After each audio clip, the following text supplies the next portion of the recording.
Isa akong lalaki na may edad na 20 anyos. Nagtatrabaho sa hindi kalakihang ospital sa Northwest Alabama bilang isang pharmacy technician. Nagtatrabaho ako sa night shift mula 6 p.m. hanggang 4 a.m. Ako rin ang in charge sa paglalagay ng mga gamit sa mga operating room. 7 araw akong nagtatrabaho ng tuloy-tuloy. Pagkatapos, may 7 day off din ako. Mahirap ang 7 araw na trabaho, pero masarap ang 7 araw na pahinga. Nagtatrabaho ako mula Huwebes hanggang Miyerkules. Sa ika-6 na gabi ng trabaho ko, isang Martes, umalis ako ng medyo maaga para samahan ang asawa ko sa bahay ng tiyahin niya. Mga 30 minutes ang layo mula sa bahay namin. Nag-aalaga siya ng mga pinsan niyang bata habang nasa bakasyon ang tiyahin at tiyuhin niya. Walang kortina sa bahay, kaya medyo kinakabahan siya habang nandoon. Hindi ko siya nasamahan agad dahil buong linggo akong nagtatrabaho. At kung doon naman ako uuwi, sinabi niya na wala ring point dahil makakarating lang ako ng 5 a.m. at matutulog lang din pag sumikat na ang araw. Pero noong huling gabi niya sa pagbabantay, sobrang kabado siya. Kaya sinabi kong pupunta ako. Pasalamat siya at mas gumaan ang pakiramdam niya noong dumating ako. Yung night shift na pagtatrabaho ko sa nakalipas na 2 taon ay talagang nakakaapekto na sa isipan ko. At sa tingin ko, nagkakaroon na ako ng konting insomnia. Literal na hindi ako makatulog noong makarating kami sa bahay ng tiyahin ng asawa ko. Hindi na bago sa akin to. Pero, ngayon ko lang naranasan na 28 hours akong gising. Kahit gusto ko nang matulog, hindi ko magawa.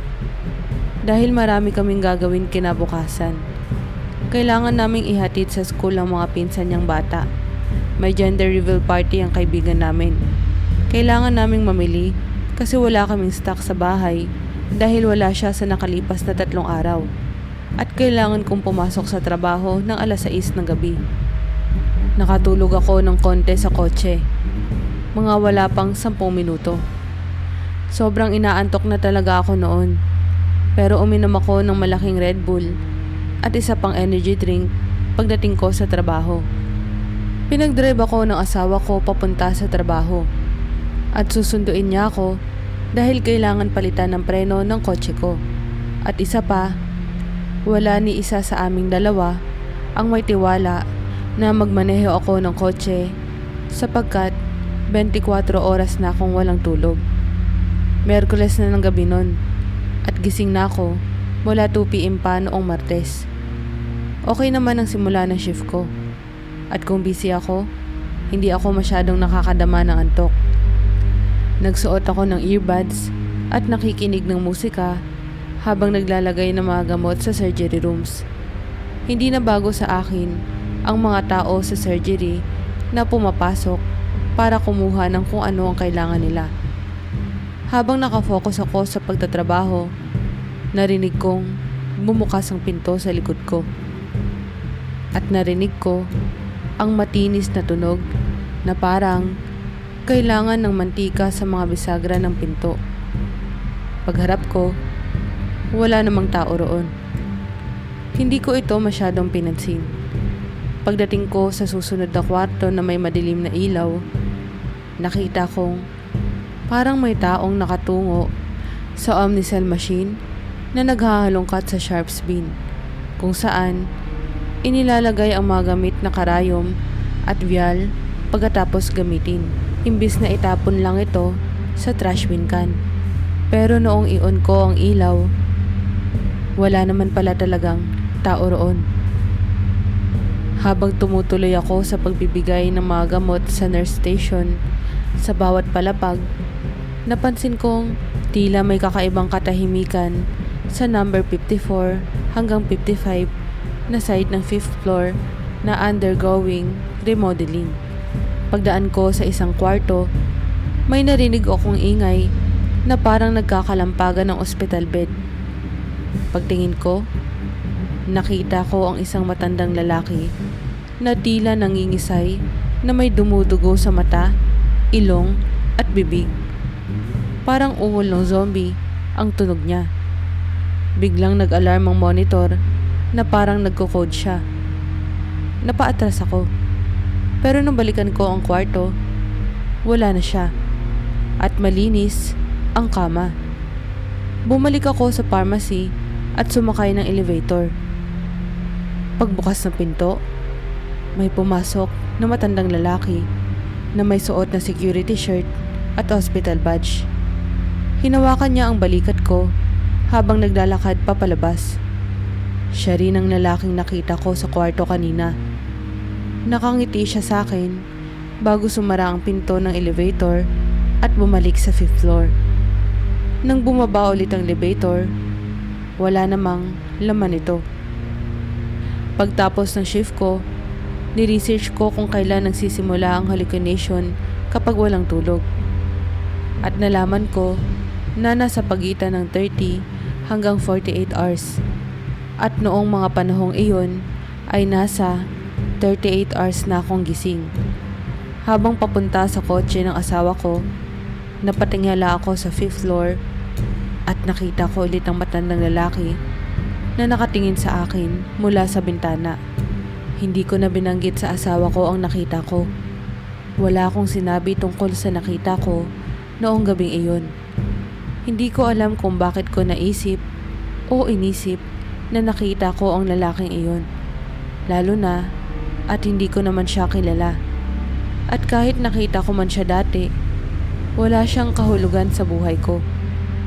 Hindi ko rin sigurado kung yun ba ay isang guni-guni lang o kung totoo talaga ang nakita ko noong gabing iyon.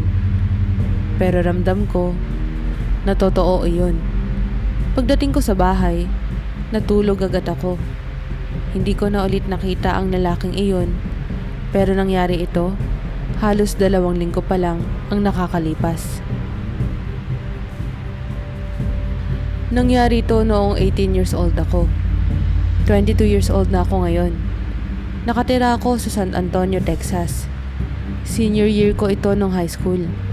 Pero dito rin, nagsimula ang pagkalat ng COVID. Kaya halos lahat, pati ang eskwelahan namin, ay nagsara. Kahit na ipinatupad na kailangan ay nasa bahay lang kami at naka-quarantine, mas madalas pa kaming lumabas ng mga kaibigan ko. Wala rin naman kaming masyadong magawa dahil sarado lahat ng negosyo na hindi naman ganoon kahalaga. Pero mahilig talaga akong mag-explore ng mga abandonadong lugar o haunted places. At hanggang ngayon, ginagawa ko pa rin ito. Hindi rin ako madaling matakot. Marami na rin akong nakasalubong tulad ng mga taong walang tirahan at mga kulto. At minsan, may nagbanta na rin sa akin ng baril. Pero wala pa ring mas nakakatakot sa nangyari noong gabing ito.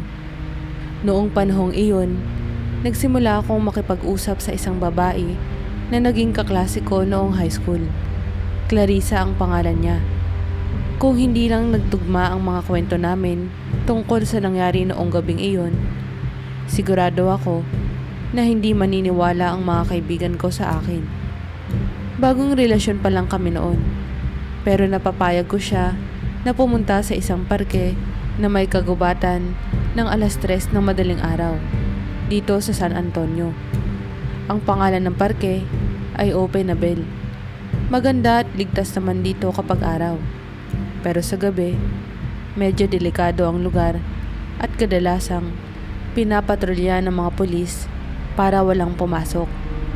Noong 2016, isang 24 years old na babae na nagngangalang Lauren Bump ang brutal na pinatay at sinaksak ng mahigit 20 beses. At noong 2021, isang batang lalaki na namamasyal sa kagubatan ang binaril.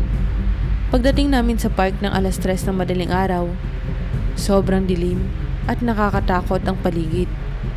Hindi ko na binuksan ang flashlight ko para masanay ang mga mata ko sa dilim at para rin hindi makita ang ilaw mula sa malayo. Naglakad kami ng mga 15 hanggang 20 minutes sa main trail.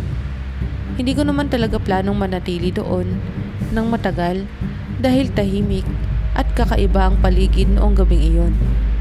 Alam ko ang isang shortcut na daan na pabalik sa parking kung saan nakaparada ang sasakyan ko. Kaya sinabi ko na sa kanya na doon na lang kami dumaan para paikot ang lakad namin. Pumayag siya at nagsimula kami maglakad sa off-road trail.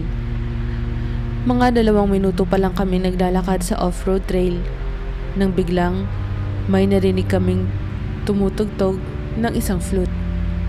Tumigil kaming dalawa at nagtinginan lang kami, nakikinig. Ang tugtog ay may ritmo at parang bahagi ng isang musika.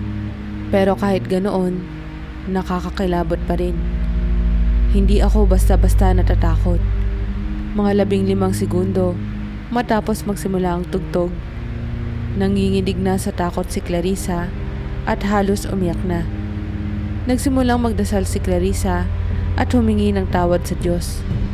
Kaya, napagtanto ko na seryoso na ang sitwasyon. Hindi rin namin matukoy kung saan nanggaling ang tunog ng flute. Parang nasa paligid lang ito. Pero lumalapit nang lumalapit. Alam kong kailangan ko ng magpakalalaki para mailabas kami doon.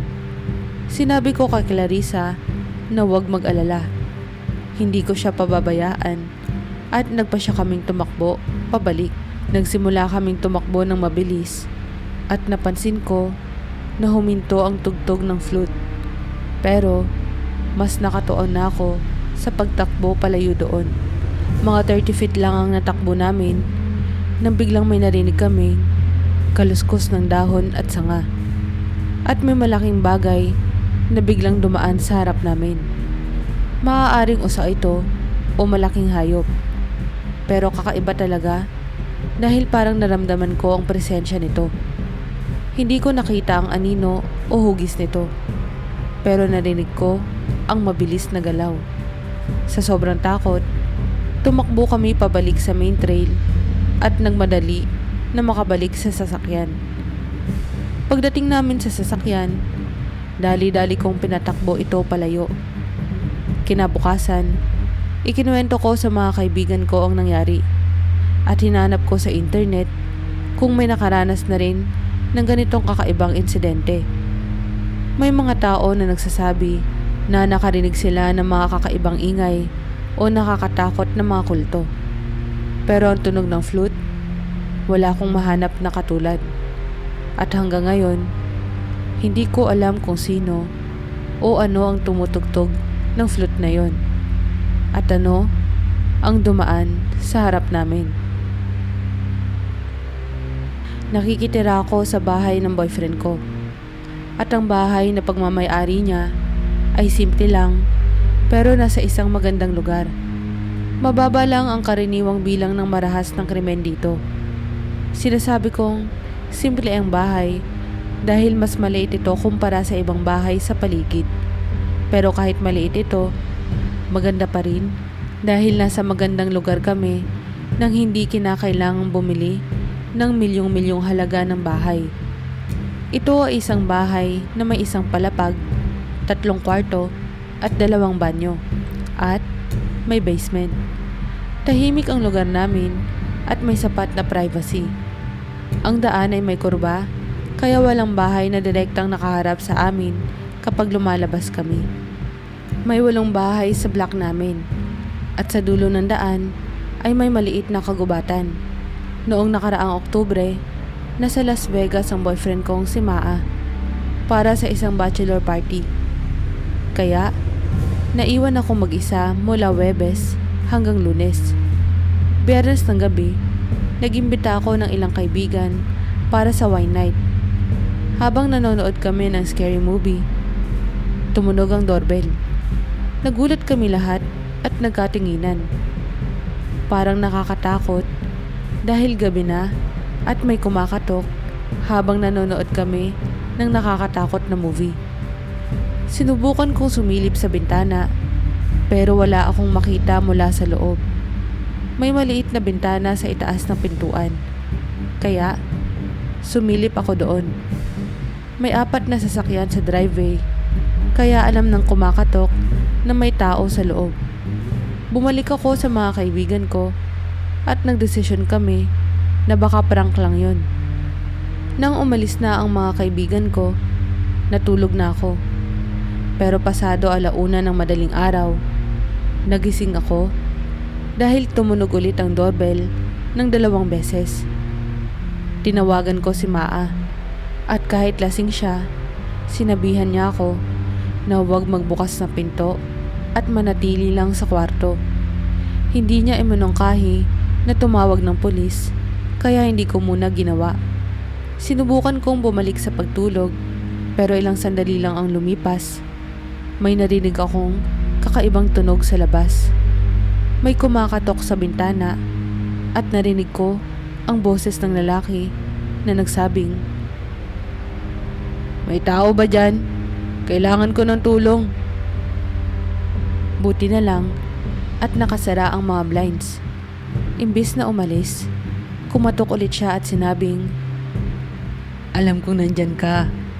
Dahil dito, tumawag na ako ng pulis. Mahina lang ang boses ko habang tumatawag dahil natatakot ako na baka naririnig niya ako. Dumating ang mga pulis pagkalipas ng 5 minuto.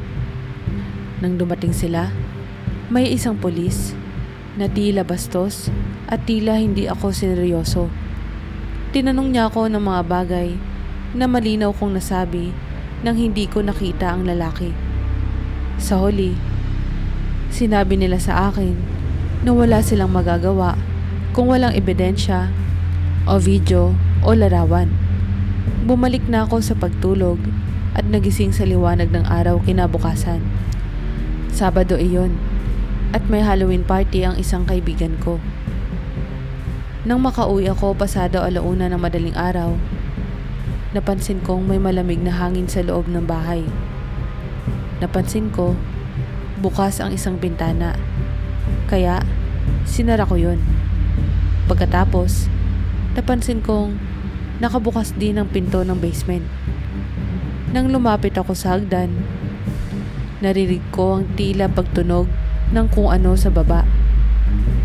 Huminto ang tunog at narinig ko ang boses ng isang lalaki na nagsabing, "Nandito ka na rin."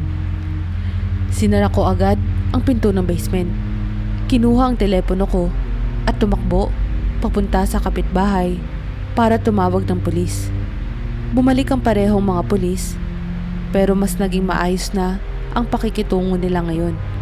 Naghanap sila sa loob ng bahay, pero wala silang nakita. Sa ngayon, nakatira pa rin kami sa bahay na iyon at ilang buwan din akong natakot na maiwan na mag-isa doon. Hanggang ngayon, minsan ay nagigising pa rin ako sa mga bangungot at pakiramdam na may kumakatok sa bintana. Isa akong babae at 27 years old. Noong panahong mangyari ang kwentong to, 19 pa lang ako at nakatira ako sa Littleton. Nakatira at nagtatrabaho ako sa parehong block. Nagtatrabaho ako sa isang salon at ang apartment ko ay nasa kabila lang ng kalsada. Kasama ko ang 4 na iba pang tao sa isang studio apartment. Oo, magulo. Pero dahil bata pa ako at medyo walang alam, halos umuwi lang ako sa apartment para matulog dahil sa sobrang dami ng trabaho ko. Sa salon, nakilala ko ang iba't ibang uri ng tao. Karamihan, mababait at pasisipag din tulad ko. Sa plaza, kung nasaan ang salon, madalas may mga tambay. Karamihan, mga lasing at walang tirahan.